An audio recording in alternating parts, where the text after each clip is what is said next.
السلام علیکم۔ قربانی کا جانور گاڑی سے اتارتے وقت زخمی ہوا، جانور کے جسم سے ذرا سی کھال ہٹ گئی اور گوشت نظر آنے لگ گیا ہے، لیکن جانور ٹھیک ہے، کھاتا پیتا ہے، چلتا پھرتا ہے، کیا اس کی قربانی جائز ہے؟ وہ عیوب جو احادیث کے اندر بیان کیے گئے ہیں ان میں سے کوئی عیب اس کے اندر موجود نہیں۔ اگر اس کی کھال معمولی سی ہٹ گئی ہے، کہیں زخم آ گیا ہے اور وہ چلتا پھرتا ہے، کھاتا پیتا ہے، اس کے اندر کوئی بیماری اس کی وجہ سے آتی نہیں، تو اس کی قربانی جائز ہے، درست ہے۔ السلام علیکم مولانا صاحب، صدقہ کیسے کریں؟ میں چاہتی ہوں کہ روزانہ کچھ نہ کچھ صدقہ کروں، لیکن یہاں جاپان میں روزانہ ہمیں کوئی مستحق نہیں ملتا، تو اس کے لیے مجھے کیا کرنا چاہیے؟ دیکھیے، صدقہ آپ کسی بھی طریقے سے کر سکتے ہیں۔ آپ اس کے لیے پیسے بھی کسی محتاج کو دے سکتے ہیں، آپ اس کو کھانا بھی کھلا سکتے ہیں، اس کو کپڑے بھی پہنا سکتے ہیں، اس کی کوئی ضرورت ہے وہ ضرورت بھی آپ پوری کر سکتے ہیں۔ ضروری نہیں کہ آپ اجتماعی طور پر لوگوں کو جمع کریں، ان کو کھانا کھلائیں، وہ کھلا دیا وہ بھی صدقہ ہے، لیکن پیسے دے دے تو اس سے بھی صدقہ ہو جائے گا، کپڑے دے دیے اس سے بھی صدقہ ہو جائے گا۔ رہی یہ بات کہ روزانہ جاپان کے اندر آپ کو کوئی محتاج نہیں ملتا، مستحق نہیں ملتا، تو اس کی ایک صورت یہ بھی ہو سکتی ہے، آپ کوئی غلہ بنا لیں، کوئی ڈبہ بنا لیں اور اس کے اندر روزانہ جتنے پیسے آپ نے صدقہ کرنے ہیں آپ وہ اس کے اندر ڈالتی جائیں، اور جب ایک خاص مقدار پیسے جمع ہو جائے، مہینے 2 مہینے کے بعد آپ اس کو صدقہ کر سکتی ہیں۔ کسی نے قربانی کی نیت سے 70,000 روپے کے جانور خریدا، پھر اسے 1,10,000 میں بیچ ڈالا، دوبارہ اسی آدمی نے دوسرا جانور 1 لاکھ سے کم میں قربانی کے لیے خریدا، تو کیا اس کی قربانی درست ہے؟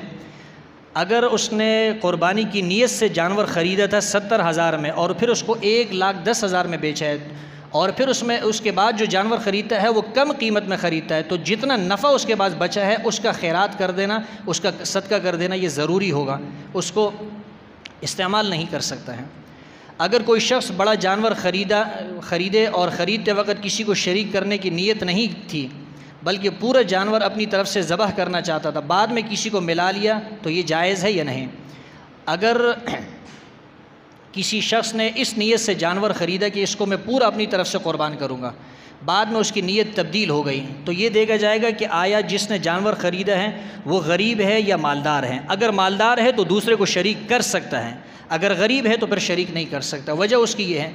کہ غریب آدمی نے جب جانور خرید لیا ہے قربانی کے لیے تو وہ نظر کا جانور ہو گیا، اب وہ پورا کا پورا اپنی طرف سے اس کو قربان کرے گا، کسی دوسرے کو شریک نہیں کر سکتا۔ لیکن اگر کوئی شخص مالدار ہے تو وہ دوسرے کو شریک کر سکتا ہے۔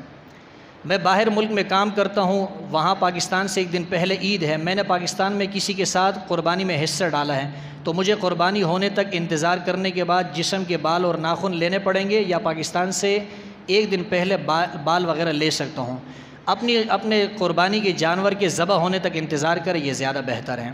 آخری مسئلہ یہ حیدرآباد سے کسی ڈاکٹر صاحب نے سوال کیا ہے کہ نصف النہار شرعی اور زوال میں کیا فرق ہے؟ جنتری میں زوال کا الگ ٹائم لکھا ہوتا ہے اور نصف النہار شرعی کا الگ ٹائم لکھا ہوتا ہے۔ اس کو سمجھ لیجئے کہ